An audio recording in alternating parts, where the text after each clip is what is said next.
both punks and squiggles, for example, are these community-driven projects that have wonderful, inspiring artists behind them, but it's gone on to become so much more than the artist originally projected, and it has become almost this like community performance art in some ways.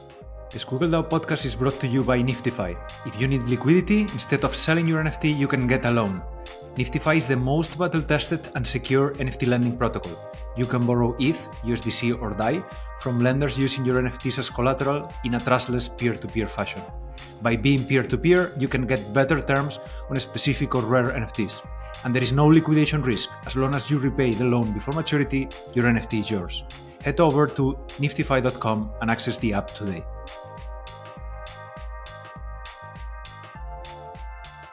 Welcome to the SquiggleDAO podcast. My name is Jared, and online you can find me on Twitter at Jared_pause. I'm the founder of the 8NAP Digital Asset Fund and the art forward platform 8NAP Art. And I'm Nifty. I lead finance, acquisitions, and NFT DeFi for the DAO. Our guest today is Ryan Zurrer. Ryan is the founder of Dialectic Group, a Swiss-based fund focused on alternative assets. He's also the founder of Bind Ventures and One of One, an organization that collects and supports digital art. Previously, he was a very early investor in some of the best performing venture investments of the last decade, was early to crypto, and launched Polychain Capital private investment arm. It's an honor to have him with us today. Ryan, welcome to the pod. Well, thank you for having me on, guys. So, as mentioned, you were a very early investor in some of the best performing venture investments of the last decade, which is a crazy thing to say. Blows my mind. Could you share some examples and lessons learned to identify those gems early? So kind of in the semi-chronological, first money in the door in MakerDAO and participated in the ETH crowd fund, and then was sort of seed SAFT or an early stage investor in Tezos, Filecoin, Polkadot, Dfinity, Solana, Near, Axie Infinity, Rari. I could keep going, but you kind of get the picture. So, I've been in the game for 11 years, and it's a deep, deep passion of mine.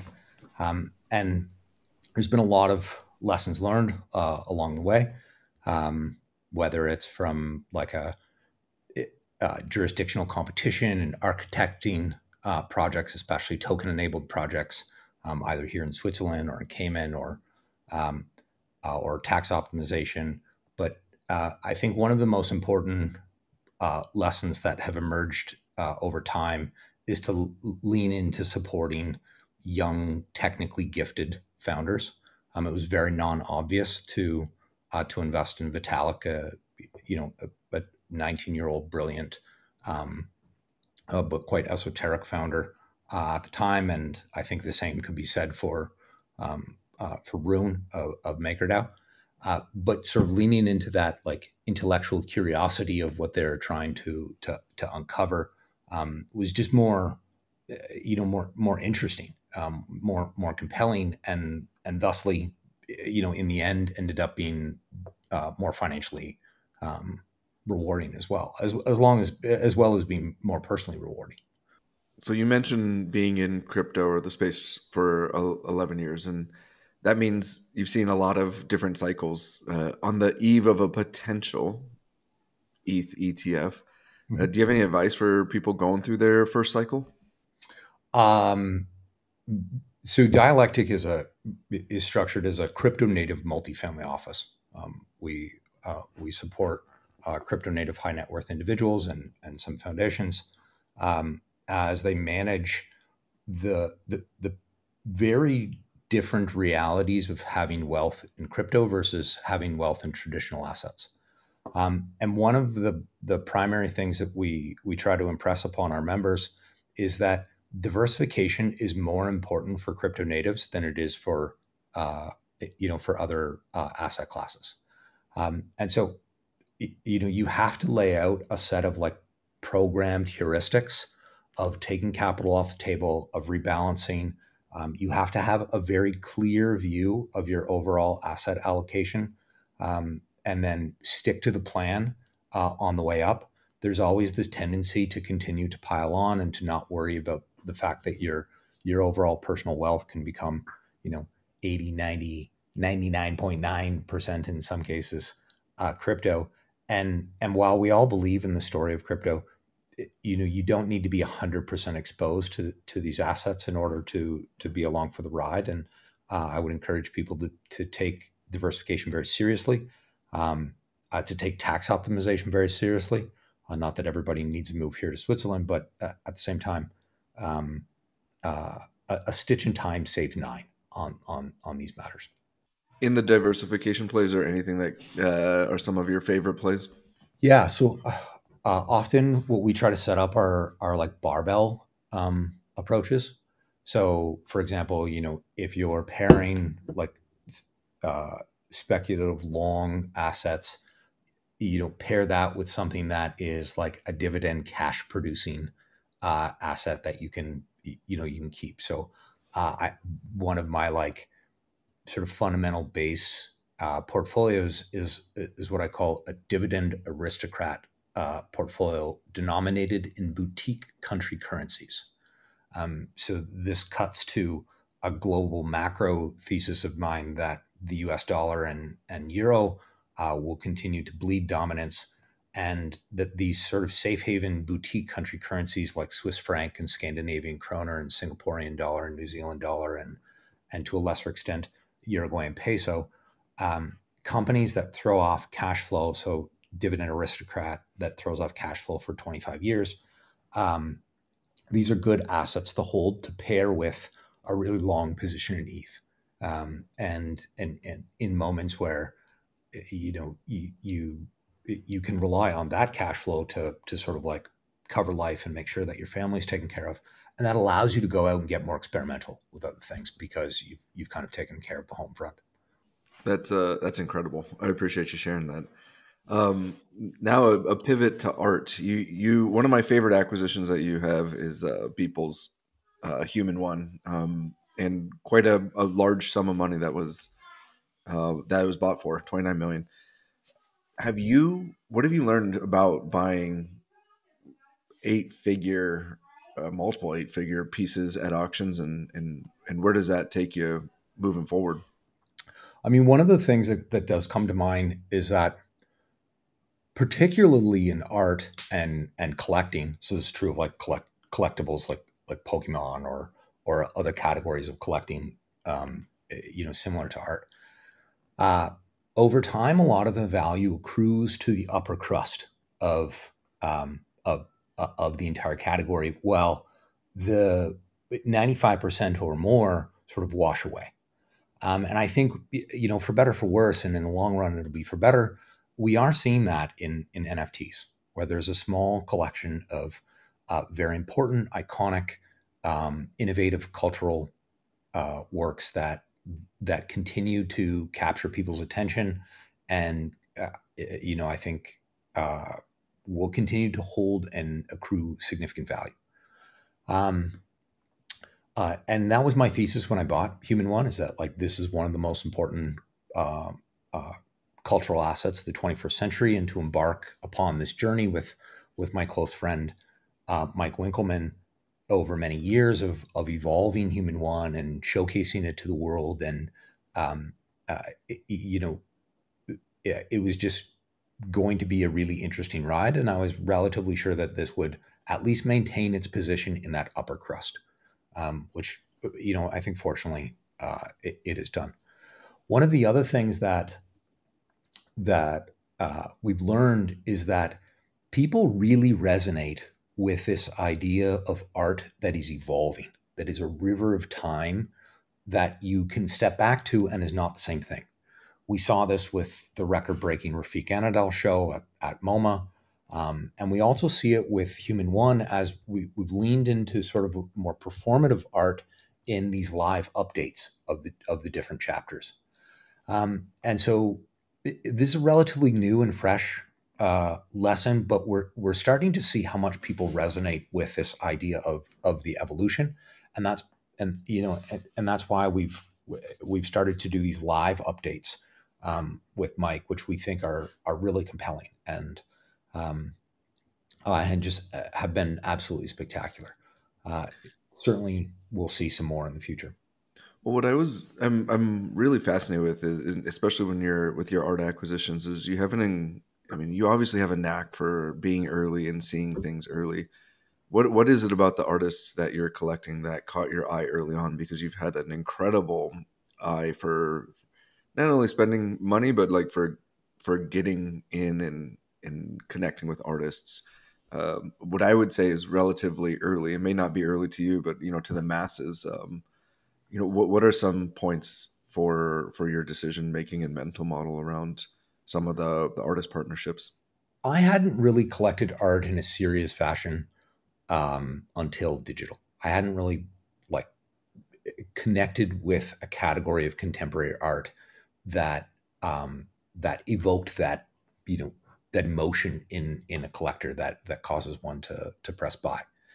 And for me, some of the characteristics of this new emerging ecosystem that I got really excited about was one that we were primarily collecting from the artists, and I could connect with the artists. The artists are still alive, and like talk with them and collaborate with them, and it becomes this more like fluid relationship, which I find to be a big part of the value.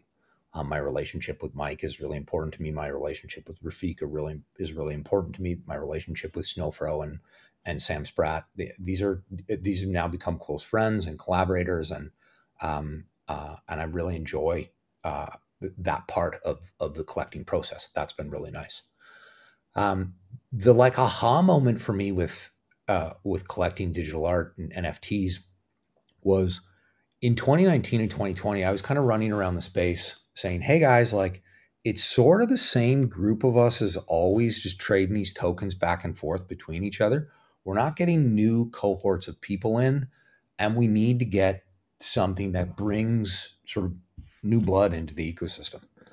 And I found it really inspiring that digital artists who for generations couldn't commercialize their work, their art, found both artistic and financial freedom through NFTs.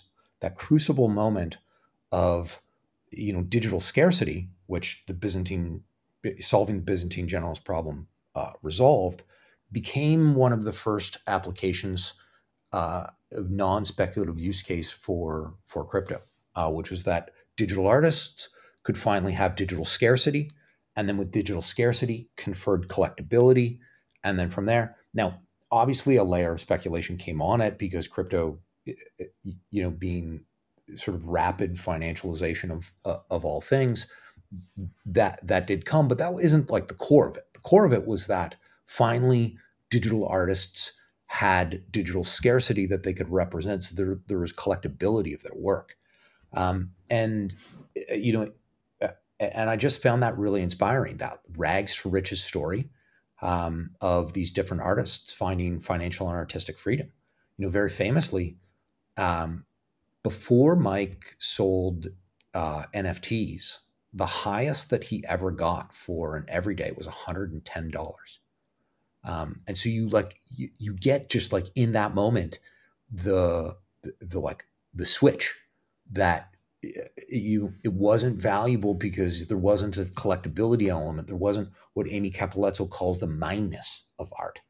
And I didn't really at the time recognize like how much that concept of mineness drives like ownership, like it's, it now pertains to me.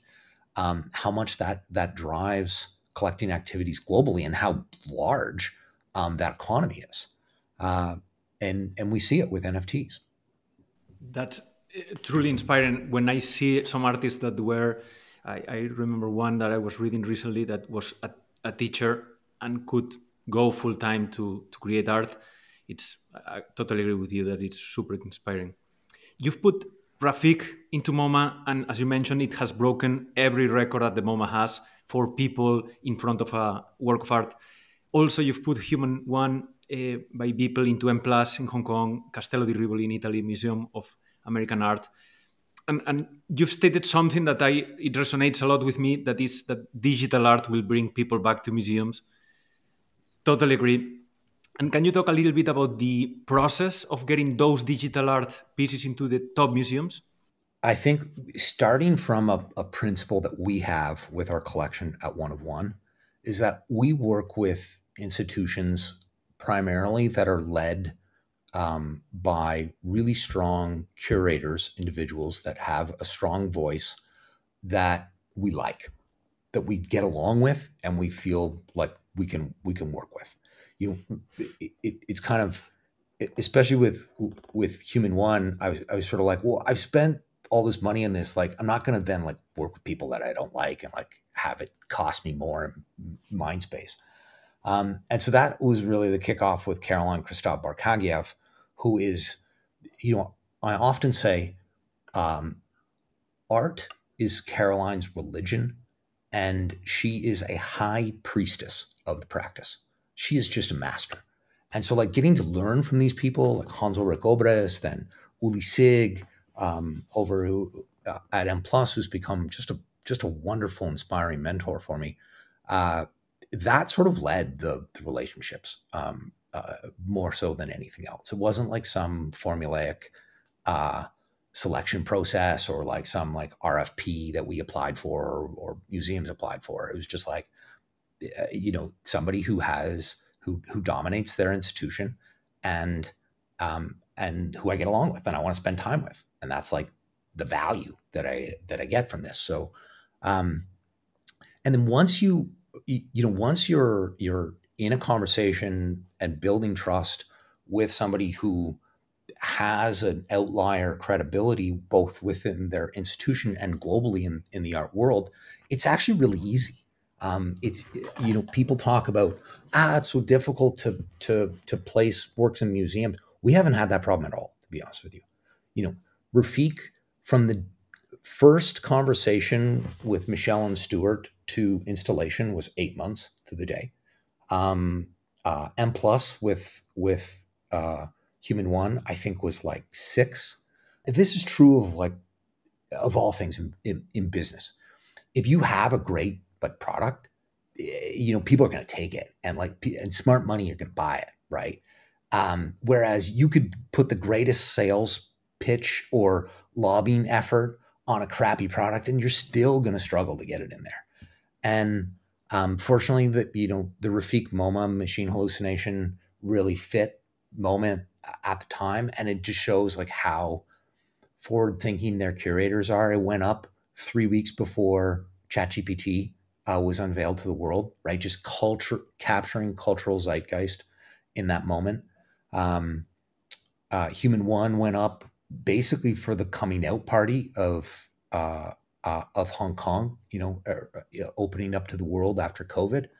And these really strong curators understand both the culture, the moment, and what is compelling. And they also wanted, people back, something exciting to bring people back to museums. After Rafik at MoMA, it has sort of flipped the switch. And now museums around the world understand that, okay, this is a key to unlock a door to a new generation of museum goers, or this is a path back to excitement and foot traffic that is our bread and butter. And so we need to get serious about this category. And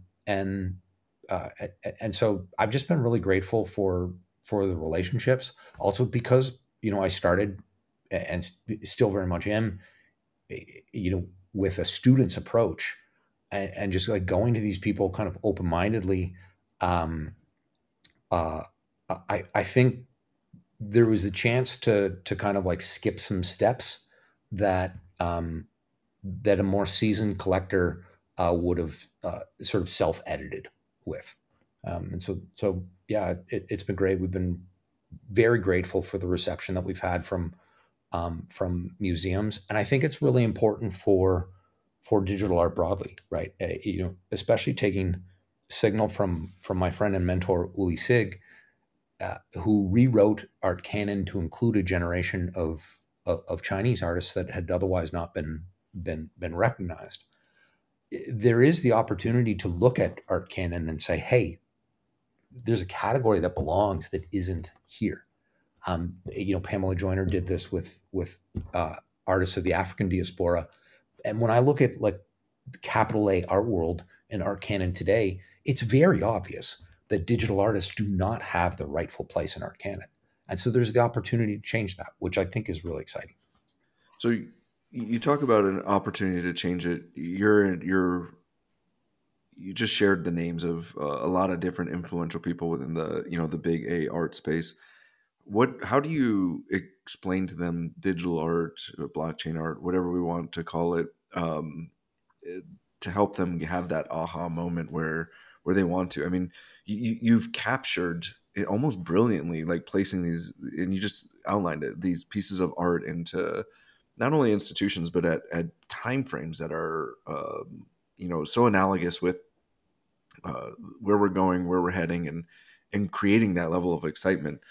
What is your silver bullet, your red pill? Is there any secret other than having amazing art and being an exceptional individual yourself? It's got nothing to do with me, by the way.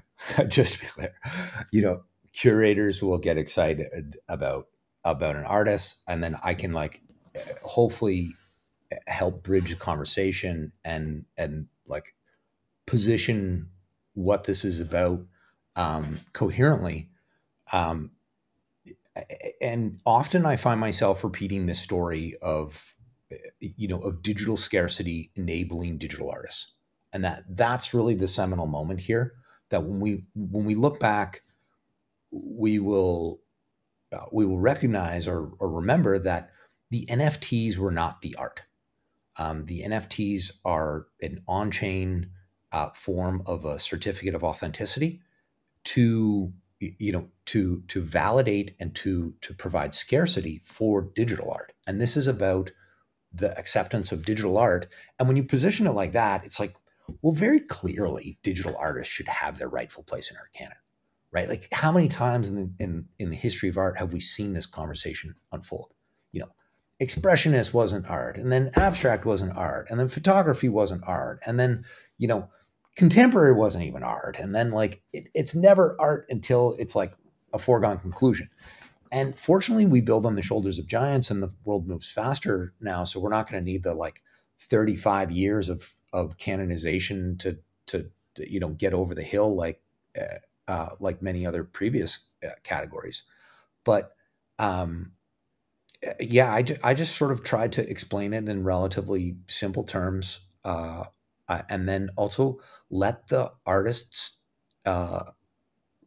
really do the work and speak for themselves through the quality of their art, right? Like, Rafik has been this like wedge that has kind of like opened up the entire world for us, and that's because Rafik is literally a walking TED Talk. Right. You think that like he's putting on a social mask in this like inspiring way that he like talks and thinks and communicates, and how eloquently he does. And it's not like, I've spent hundreds of hours. That is literally Rafik. Like he is that. And that authenticity in such an inspiring manner that's really eloquently communicated, that is, that's relatively rare, that you get an artist who makes great art, but then can describe it in a really inspiring way and bring people along for the ride. And then along the way, there's been a whole bunch of like little lessons learned. Like we've noticed that when artists lean into their exhibitions and spend time there, that resonates more with the community. So like at the Serpentine, Rafik literally opened and closed the Serpentine for, I think, like 9 days straight. And it became its own like news cycle. They're like, oh my God, like this never happened in the history of art. Like an artist is like there, like morning to evening, like shaking hands and like describing his art to people. And now when we think about it, we're like, why isn't everyone doing that? Like, people are spending millions of dollars on these shows. Like, show up, meet your community, like be present, like, be human, like be inspiring. And so, yeah, I should not take very much, or frankly, any of the credit for just having like great, inspiring artists that do the work. I think we're in a unique moment where, I mean, you mentioned it, where artists are alive, being able to capture a lot of not only thought but emotions and have a lot of the artist presence with the art and being able to capture it, I think is something magical. It's part of what had brought my conviction to the space is you could create that emotional connection not only just with the art but the artist in the process along the way, and you're able to grow and maneuver with them in their journey. It's been fun. And what do you, as one of one or museums, value when looking for a piece of digital art? Are they looking for resolution agnostic so they can put it in huge size to create, as you've mentioned before, the awe-inspiring effect on people? Or are they looking for rarities, sets? I mean, it's really difficult to generalize a very heterogeneous a collection methodology across many museums. I would say our observations are that very clearly scale creates awe, and digital can be scaled relatively trivially in comparison to physical works, and so digital artists I often recommend to lean into that, right? Create things that are at scale or can be scaled so that you can have that awe-inspiring effect, right? There's something to like the looking up, just the action of that is like that opens someone for awe, which is sort of what you're trying to create. In our collecting activities, we have really like narrowly refined what we focus on, and what we're most excited about is these novel digital works that are a river in time, that evolve, that when I come back to is different than previously, and we find that to be just really inspiring. That like, could you imagine like going and looking at a Rothko and then going back to it the next day and it's like a different color, like that, like that'd be cool. And now it is cool because it's happening, and so that's something that we really like. We try to filter for a certain amount of like craft and technical sophistication in our artists.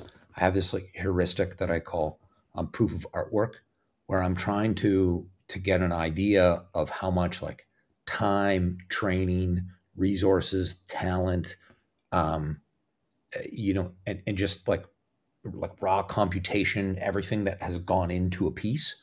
And that sort of gives me a baseline to reason through value, the way that, the amount of compute that has gone into Bitcoin gives you a baseline of how to reason through value. And so, these two hooks of technically sophisticated, this idea of a certain amount of resources allocated towards this outcome, plus this idea of evolution, are two hooks that it didn't exist in the art world. Actually, the first one maybe so, but certainly the idea of evolving art is relatively novel and I think just like super compelling. I love it, and what Rafik did at the Gaudí building in Barcelona comes to mind, talking about the scale creating that awe effect. That was beautiful. Yeah, I mean, that's a perfect example of like all these factors coming together, right? Scale creating awe, community effect, evolving piece so that you stay with it. And that's also something that we're starting to sort of lean into a little bit more and experiment with. So the Sam Spratt exhibition at the Venice Biennale, or in line with the Venice Biennale this past year, or a few months ago now, one of the things that allowed people to do is get really close to it because they were on light boxes, they weren't on blue screens. And the fact that you weren't getting so close to a blue screen, which would hurt your eyes, allowed people to really get into like the detail of Sam's work. And that is like what makes Sam great, is this like extreme, like there level of detail. and that people could sit with it for minutes at a time. And ultimately, that is the holy grail of museums, right? About 20 seconds. That's what a museum is sort of playing the game for, is to hold someone's attention for a magical 20 seconds. And that will bring people through the door in perpetuity. There's only a handful of contemporary works or even classic works that will do that. And we have the opportunity to unlock that with digital art in a way that really has not been done before. And we saw it with the light boxes with Sam, that people would like sit this far away from it for 2 minutes at a time, which are like 2 minutes, like that doesn't seem like a lot. That is an eternity by a museum standard. Yeah, I loved seeing my Twitter timeline. I wasn't in Venice, but just overcome with people's fascination with the amount of detail in Sam's work in Venice. I think it's a testament to not only what he created, but I mean, to your point, the amount of continued engagement that not only it warrants, but it's been able to capture. It's pretty amazing. Now, we did talk about museum curators and how thoughtful they are and how some of them are really the stewards of this space. But you've also mentioned that there's going to be something over the next few years that's like a real shock to people. Like, what is your vision of like what that shock could be, and how do you see it actually being captured? So we're spending a lot of time right now in AI art, and I'm not even sure if that's like the right moniker, but certainly there's a lot of artists building with machine learning and LLM tools. The LLM stuff is still somewhat rudimentary and it's very obvious. But there will be this sort of like melding of man machine, and then there will also be different mediums that that become very central. So, I think AR and like having like AR native art that can kind of fill the room and create those awe moments are really cool. But then having that evolve, and inevitably, if you're going to have it evolve night and day and so on and so forth, it needs to be algorithmic, or it needs to be driven from a machine learning algorithm or some some level of parameterization. So there's a lot that can be done there in novel digital mediums, as well as just like the increased amount of compute that will be in the world. Like, the next, if you look at, say, like Rafiq's Serpentine show versus the MoMA show, you see that 18 months of compute made a big difference. And he's lucky because he has kind of unbounded access to compute that mere mortals don't have. So he's able to do things that nobody was going into the Serpentine being like, my niece can do that on ChatGPT or Dolly or whatever. It's like, no, they can't. And so, I think this area of crossover of increased design space from compute, a range of different things coming out of the world of AI, and then novel mediums like AR and maybe VR, but not so much. Certainly AR though. I think these things will cross over to create a new platform and a new way of consuming art that I think is really compelling. And going to CryptoPunks, you've mentioned something that it resonated with me, that by 2030, it will be as necessary for any respected contemporary art collection to own a punk as it is today to own a Warhol. And how do you value besides being first, the community part of the collection? I mean, that's a really good question, because at this point, the community is very central to punks, right? At this point, both punks and squiggles, for example, are these community-driven projects that have wonderful, inspiring artists behind them, but it's gone on to become so much more than the artist originally projected. And it has become almost this like community performance art in some ways.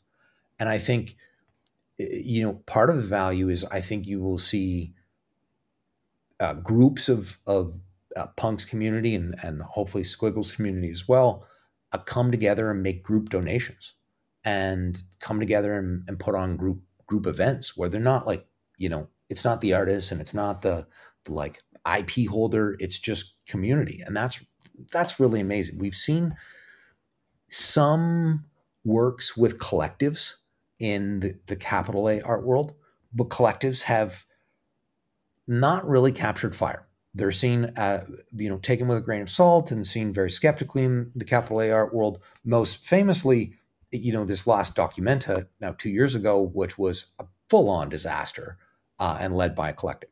And so what is interesting here is we will inevitably show to the capital A art world how to do community-led projects. And like I said, it's not that there haven't been any successes, but certainly, community is not seen as the like obvious asset in art the way that it is in crypto. And I think that will flip. Crypto will flip art in that regard. So that's the perfect transition, since we are the SquiggleDAO and we're essentially a community-led initiative. And, I, for one, have just rallied around the Squiggle and everything that is Eric Snowfro. But I have to ask, what's your opinion on Snow and the Chromie Squiggle? So Snowfro is a really unique person in all of crypto. He is one of a handful, and by far the most successful example of someone who is an artist, an entrepreneur, and a collector. You couldn't fill a hand with the people who are all three of those things concurrently, and concurrently well, right? Like you could, like various entrepreneurs do a little bit of art on the side, but like, you'll notice that I started with artist, and various artists try their hand at entrepreneurship, and usually that goes about as well as an entrepreneur trying art. But Eric is like one of the smallest, a very exclusive group who does all three and does them very thoughtfully and very well, and has had massive outlier success in all three. And so he's someone who I really enjoy learning from, because he has this perspective that nobody else has. And he can, and he'll look at new projects with that whole triangulation in a way that I just can't, or other mere mortals can't begin to expect to. And so Chromie Squiggles, I think, is a really important project, because for me, it is the defining emblematic project of this, what I call this triumvirate, where artist, collector, and algorithmic platform come together in this sort of crucible moment and have this creative output together. And it is then a community-driven thing, because collectors at least press the button to mint. And as a result, for collectors, there's a deeper resonance with the piece. Look at how few Chromie Squiggles have changed hands after minting. That's because that collector who minted them, there's this mindness of it that is really important to them, that transcends the mindness that somebody who goes to Art Basel and buys a piece of contemporary art from an artist that they've never met has, right? There's something of, not only is this mine and I own it and it's provable on the blockchain, but I participated in its creation. It's mine, is like my baby kind of thing. And so as an example of that, like, triumvirate, I think Squiggles will also enter into art canon and be, as important to a contemporary art museum as, say, the Basquiat to CryptoPunk's Warhol, because it was really the first example of this, and it set out a new a new medium of, community participation and algorithmic platform producing something that nobody could predict, which is fun and exciting and obviously novel. There is for sure something that happens when you mint a piece that you don't want to transfer, move it, sell it, because you want to keep that timeline pristine of from minter to your wallet, and that's it. There is something special there for sure. Yeah, there's like a performance art to the, to the lack of transfer, right? Not that it's Bitcoin, but if it was Bitcoin, that you'd have this very short distance to the Merkle root, right? Which is like its own, its own form of art. Your UTXO, it's clean. Yeah. And one more comment about what you were saying, that very few pieces are moving. We were seeing some numbers about 95% of CryptoPunks haven't traded this year and 96% of Squiggles, which gives everyone an idea of how few people are trading these pieces. Yep. And that also gives you the feedback that you need, that if you believe this thesis that I think both of you do, that really this upper crust will survive, well, 95+% will wash away. Very clearly, these are two projects that sit in that upper crust. Like when we talk, so very core to our activities is yielding on our assets. And so we take lend on the assets, and then we put it into our yielding book, because our yielding book is our primary business activity, and we've got this ace in the sleeve.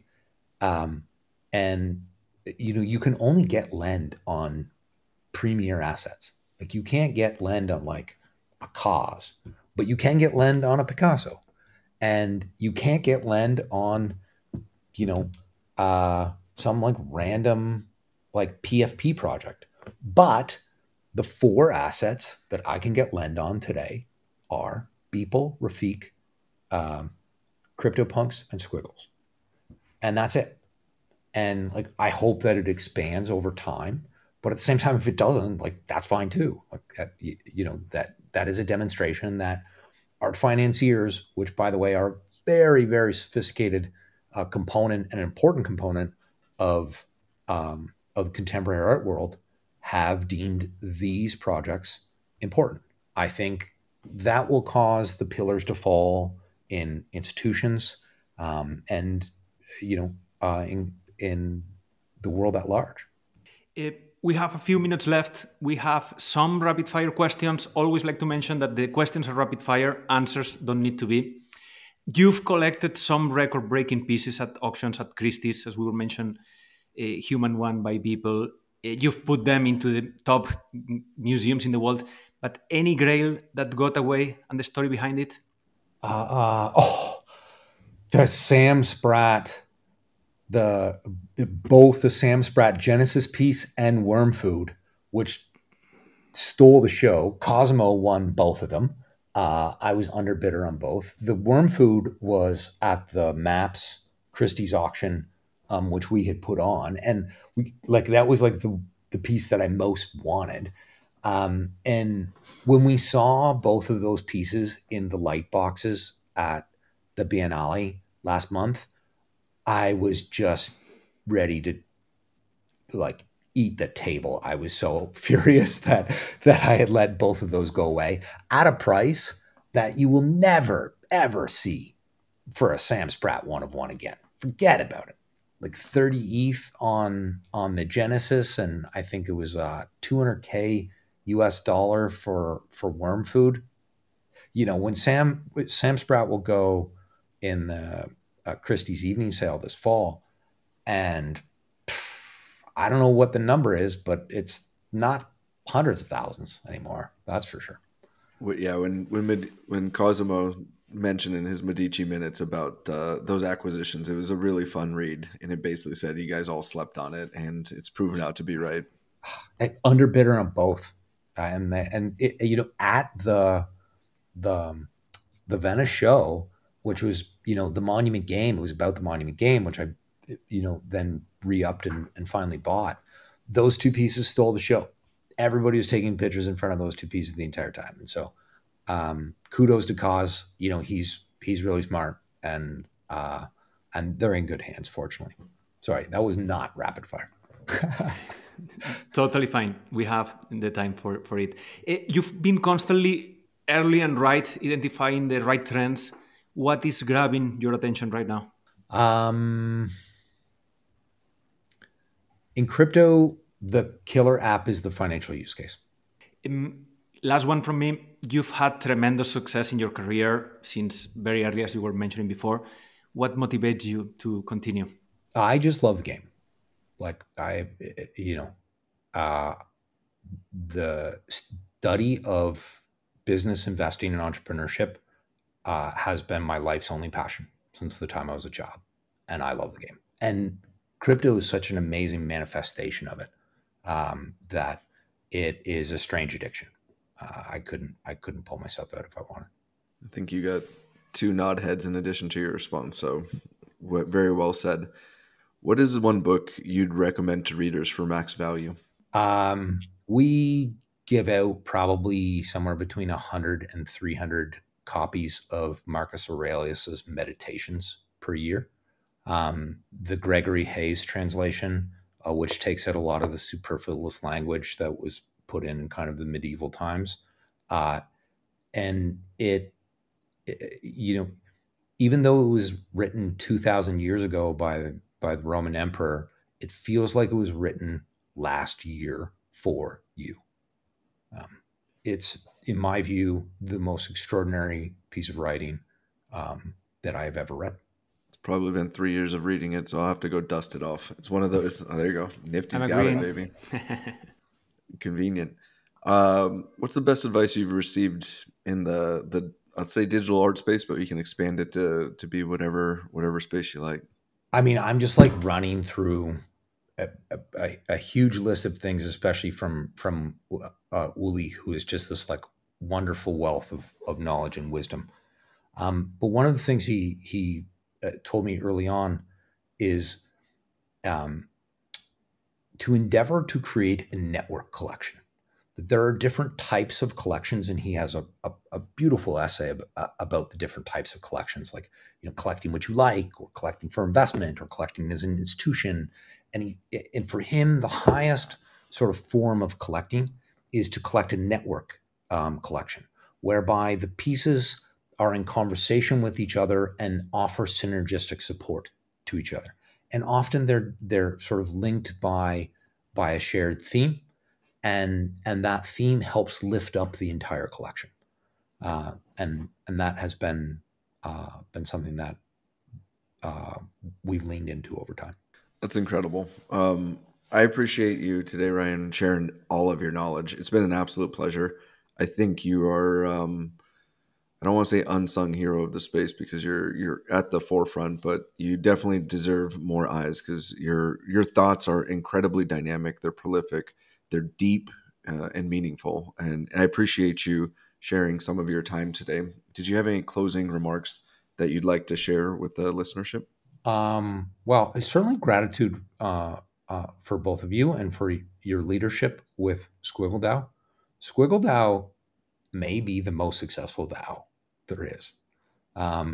It's certainly one of the most passionate DAOs. It's certainly one of the DAOs with the most positive discourse.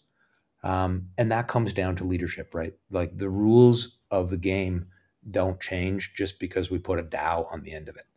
And you guys run a really tight organization that is capital efficient, that has positive vibe, and that is not overly bureaucratic.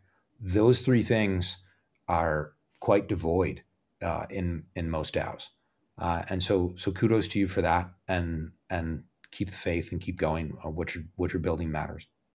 Brilliant. And for the first time in any recording, I'm going to ask you to plug your own Twitter, because I don't want to butcher it. Do you mind sharing how people can follow you on X? Yeah, Kugelabans.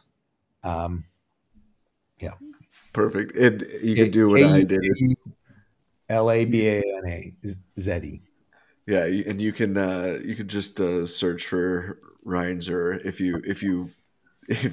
it's a lot easier. I will put it that way. But you are an amazing follow, and you have amazing content. So thank you.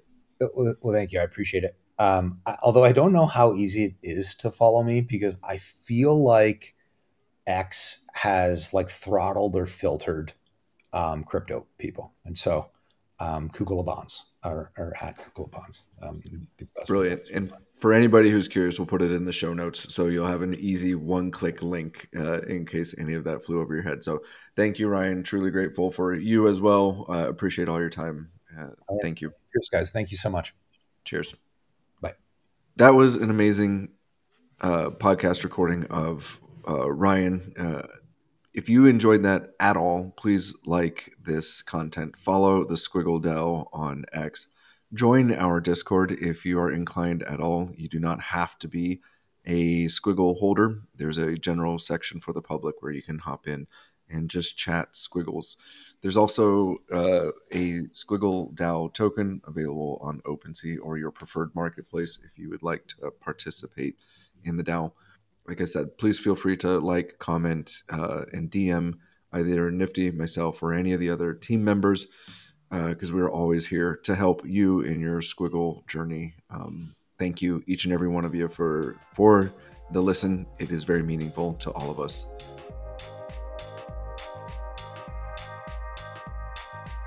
Thanks for listening to the SquiggleDAO podcast, which has been brought to you by Niftyfi. Niftyfi is the pioneer of the entire NFT lending market. Their platform has the deepest liquidity, which usually means you can get the best terms. They also have no auto-liquidation risk. As long as you repay the loan before maturity, you get your asset back. Get more flexibility on your finances, take advantage of any opportunities, and make your NFTs work for you. Niftyfi has done over $500 million in total loan volume since launching in 2020, and has had over 60,000 loans with zero security incidents. Head to niftyfi.com and try lending today. The information provided in this podcast is for general informational purposes only and should not be considered as professional or financial advice. The hosts and guests are not licensed financial advisors, accountants, or lawyers. The content is based on personal experiences, opinions, and research, and its accuracy, completeness, and timeliness cannot be guaranteed.